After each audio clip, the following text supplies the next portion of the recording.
After a late night inspiration, I came up with the idea of building a remote pallet cabin for storage and spending time at the base of our property.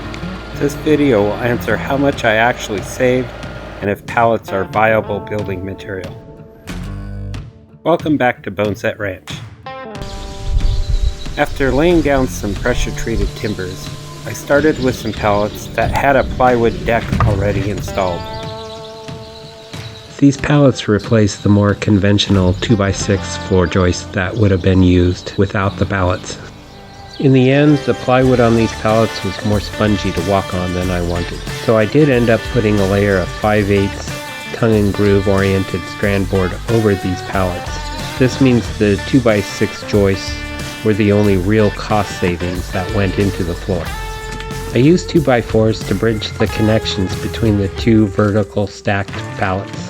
This resulted in the use of 2x4s at 48 inches on center, rather than the standard framing that would usually be installed at 16 to 24 inches on center for a smaller building like this. I did align the upper pallets with the lower pallets. The midpoint members built into the pallets aligned to add bearing capacity from above to the floor. The resulting savings for this portion of the build was in the midpoint pallet members only.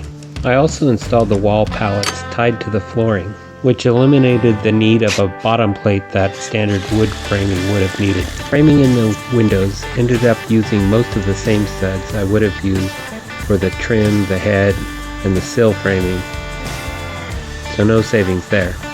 I also installed the same plywood wood sheathing to provide lateral bracing for the walls. That was equivalent to what I would have used on standard stud framing anyway. So there were no extra costs or savings in the way the pallets worked with windows or sheathing. So in the end, using the pallet wasn't a great cost savings for getting a building to this stage of completion. I had hoped that the multiple wood slats on the pallets would have provided better lateral stability to the building. However, those are all pinned connections in essence, and the building still wanted to wiggle and rack more than I would have been comfortable with, which is why I ended up using the plywood as shear. This created a simple box using the pallets for the floor and walls. Working with the pallets wasn't too bad as long as I was keeping the building form simple. There were difficulties whenever I needed to change the wall pallet width or height to match the dimensions that the floor pallet started off for the building. I was also looking to add a loft to the building and a gable roof. I could see going up any higher or trying to use the pallets for loft framing was going to need more lumber, and I wanted to have a finished interior and not the exposed pallet walls you see at this stage, all of which shifted my direction for the next stages of the cabin build.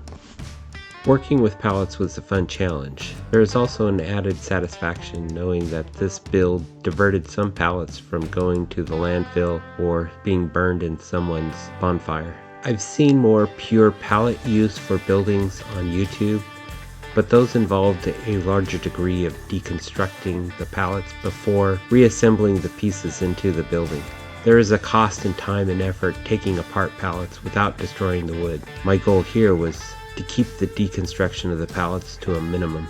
So for a building of this scale, I wouldn't necessarily do it with pallets again, just because of the fact that I included a loft and a little bit more complexity to the framing. But if I was going to build a simple shed that only used 2 pallets in height and a lot fewer windows, pallets would still be a good option.